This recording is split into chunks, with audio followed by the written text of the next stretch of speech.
আলো মা ভাড়িজি, আলো মা আরতি। এইটা তো ମୋ ମାମୁଁ ସ୍ୱର ଭଳି ଲାଗୁଛି। ସେ ନିଶ୍ଚୟ ମତେ ଖୋଜି ଖୋଜି ଏପଟେ ଚାଲି ଆସିବେ। ଯାଏ ତାଙ୍କ ସହିତ ଟିକେ ସାକ୍ଷାତ କରି ମୁଁ ପୁଣି ପୁଣି ଚାଲିବି। ମାମୁଁ, ହଁ ତମେ ମତେ ଏତେ ତରଫା ହିଁ ଖୋଜୁଛ କ'ଣ ପାଇଁ ଯେ? କ'ଣ ପାଇଁ ଖୋଜୁଛି? ହଁ, ଆରେ ଆରେ ଆରେ ମୁଁ ସକାଳୁ ସକାଳୁ ପଟଟା ଖାଇଛି, କେତେ ଖୋଜୁଛି, ସେପଟେ ଖୋଜୁଛି ଏପଟେ ଖୋଜୁଛି, ହେଲେ କୁଆଡ଼େ ବି ପାଉନାହିଁ। ଆସିକି ତୁ ଏଇଠି ବସିଛୁ। ଓ ବୁଝିଗଲି। ଆଜି ଦିନ କେତେଟା ଭିତରେ ତମ ସହିତ ସାକ୍ଷାତ ରହି ମୁଁ ସାଙ୍ଗସାଥି ସହିତ କୁଆଡ଼େ ଯାଇଥିଲି ତମେ ଜାଣିଛ? ଏଇ ଆମ ଏଇ ଫୁଲ ଉଦ୍ୟାନ ଅଛି ନା, ଏଇ ଉଦ୍ୟାନରେ ସାଙ୍ଗ ସହିତ ମୁଁ କିଛି ଖେଳ ଖେଳୁଥିଲି ମାମୁଁ। ଭଲ କଲୁ ଯେ କାବା ହେଇଛି ବୋଲ। ହେଲେ ମତେ ଏତେ ତରଫର ହିଁ ଖୋଜିବା କାରଣ ମୁଁ ଜାଣିପାରି ଖୋଜିବା କାରଣ ଆଲୋ ମା ଆରତି। କ'ଣ ହେଲା ତୁ କହିଲୁ ଏ ଦୁନିଆରେ ନିଜର ବୋଲି କହିଲେ କିଏ ଅଛି ଲୋ ମୋର? ମାମୁଁ? ହଁ ସେଇ ପୁରୁଣା କଥା ଗୁଡାକୁ ପୁଣି ଥରେ ମନେ ପକେଇ ଦଉଛ। ବାପା ମା ଚାଲିଗଲା ପରେ ମାମୁଁ ତମେ ହଉଛ ମୋର ବାପା ମା। ଆଉ କେତେ ଛୋଟରୁ କେତେ ବଡ଼ କରିଛ ସେ କଥା ତମେ ହିଁ ଜାଣିଛ। ଓଦା ପଟରେ ଶୋଇ ମତେ ଶୁଖିଲା ପଟରେ ତମେ ଶୋଇଛ ମାମୁଁ। ହେଲେ ମାମୁଁ ହଁ ମୁଁ ଏଇ କଥା କେବେ ବି ଭୁଲି ପାରିବିନି। ହଁ ଲୋ ମା। ଏଇ ଦୁନିଆରେ ତମ ପାଇଁ ମୁଁ, ତମ ପାଇଁ ମୁଁ, ମୋ ପାଇଁ ତମେ ମାମୁଁ। ହଁ ଭାଣିଜି ପାଇଁ ମାମୁଁ ଆଉ ମାମୁଁ ପାଇଁ ଭାଣିଜି। ଆଲୋ ମା ଆରତି, ଜାଣିଲା ଆଜି ମୁଁ ତତେ କଥାଟେ କହିବି ଲୋ। ସତରେ ମାମୁଁ? ହଁ ତମେ ଏମିତି କ'ଣ କଥା କହିବ ଯେ ତମ ମୁହଁ ଦେଖିଲେ ବେଶ ଖୁସି ଭାବରେ ଜଣା ପଡୁଛି। ଶୀଘ୍ର କହିଲ କାବା ହେଇଯିବ। ଆଲୋ ମା ଭାଣିଜି, ଜାଣିଲା ତତେ 17 ପୁରୀ 18 ହେଲା ଲୋ। ଏଇଟା ତ ମୁଁ ବହୁତ ଆଗରେ ଜାଣିଛି। ଏଥିରେ ଅସୁବିଧା କ'ଣ?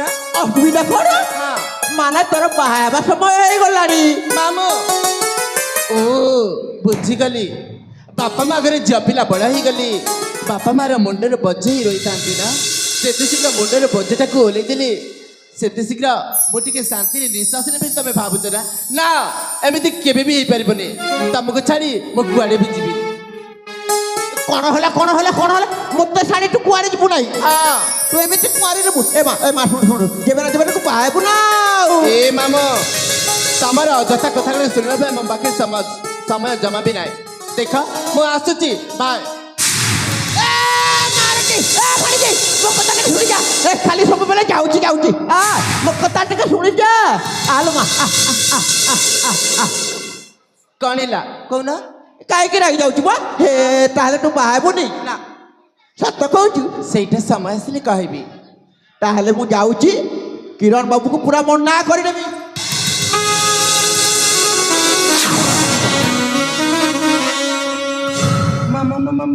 ମାମୁଁ କ'ଣ କହିଲ? ତାହେଲେ ମୁଁ ଯାଉଛି, କିରଣ ବାବୁକୁ ମନା କରିଦେବି। କିରଣ ବାବୁକୁ ଯାଇ କ'ଣ ମନା କରିବ? କ'ଣ ମନା କରିଦେବି? କାବା ହେଇଯିବ। ହାରେ ବୋକି, ତୋ ବାହାଘର କିରଣ ବାବୁ ସହିତ ହେବ। ସତରେ? ଏ ମାମୁଁ ତୁମେ ସତ କହୁଛ? ହଁ ଆଜି ପର୍ଯ୍ୟନ୍ତ ତୋ ମାମୁଁ ଯାହା କହୁଛି ପୁରା ସତ ନା ଆଉ। ସତରେ ମାମୁଁ, ତମେ ଆଜି ପର୍ଯ୍ୟନ୍ତ ଯୋଉଟା ମୋ ପାଖରେ ମୋ ପାଇଁ କରିଛ ନା ସେଇଟା ସମ୍ପୂର୍ଣ୍ଣ ଭାବେ ସତ ଭାବରେ କରିଦେଇଛ। ହେଲେ ମାମୁଁ ସତରେ କିରଣ ସହିତ ପରେ ବାହାଘର ହେବ? ହଁ ବାହାଘର ହେବ। ଏ ମା ମୁଁ ତୋ ବିଷୟରେ ସବୁ କିଛି ବୁଝି ଦେଇଛି, ଖାଲି ସେ ମାନିଲେ ହେଲା। ମାମୁଁ ହଁ ଦେଖ, ପ୍ରଥମେ ଆସିକି ମତେ ଯୋଉ ପ୍ରସ୍ତାବ ଦେଇଥିଲେ ନା ସେଇ ପ୍ରସ୍ତାବ ମନା କରି ତମ ମନକୁ କଷ୍ଟ ଦେଇଛି ନା, ସେଥିରେ ଦଣ୍ଡ କ'ଣ ଜାଣିଛ ମୋର? କ'ଣ ଜାଣିଛ? ମୁଁ ନା ତମ ପ୍ରସ୍ତାବରେ ରାଜି। କାବା ହେଇଯିବ। ମୋ ଭାଣିଜି ବୁଦ୍ଧିକୁ ମାନିବାକୁ ପଡ଼ିବ।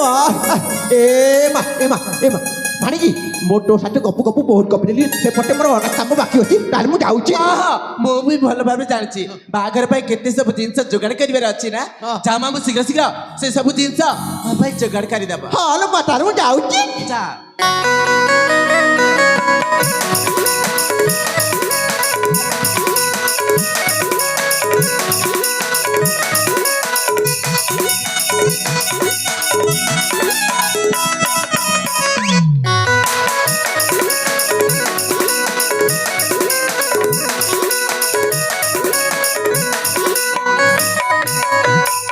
ସନ୍ଦେତ ମୋ ପାଇଁ ମାମା ମତେ କେତେ ଭଲ ପାଉଛନ୍ତି ଏଇ ଦେଖୁନା ମୋ ପାଇଁ ଆଜିଟିଏ ତାଙ୍କ ପାଇଁ ମାଇଟିଏ ଯୋଗାଡ଼ କରିନାହାନ୍ତି କାହିଁକି ନା ମାଇଟି ଆଣିଲେ ମତେ କଷ୍ଟ ଦେଇ ବହୁତ କଷ୍ଟ ଦେବେ ବୋଲି ସେ ସେମିତି କୁଆରା ରହିଯାଇଛନ୍ତି ଏପର୍ଯ୍ୟନ୍ତ ଦେଖ ମତେ କେତେ ଭଲ ପାଆନ୍ତି ମୋ ପାଇଁ ଆଜି ତାଙ୍କ ଜୀବନଟାକୁ ନଷ୍ଟ କରି ସେ ମୋ ଚିନ୍ତା କରିଛନ୍ତି ସତରେ ଯାକୁ ମୁଁ ପିଲାବେଳରୁ ଭଲ ପାଉଥିଲି ସେଇ କିରଣ ବାବୁ ସହିତ ଆଜି ଦିନ କେତେଟା ଭିତରେ ତାଙ୍କ ସହିତ ମୋର ବାହାଘର ହେଇଯିବା ଆଜି ମୁଁ ବହୁତ ଖୁସି ସତରେ କିରଣ ତମେ ଏମିତି ପ୍ରସ୍ତାବ ଦେବ ବୋଲି ମୋ ଜୀବନରେ କେବେ ଭାବିନଥିଲି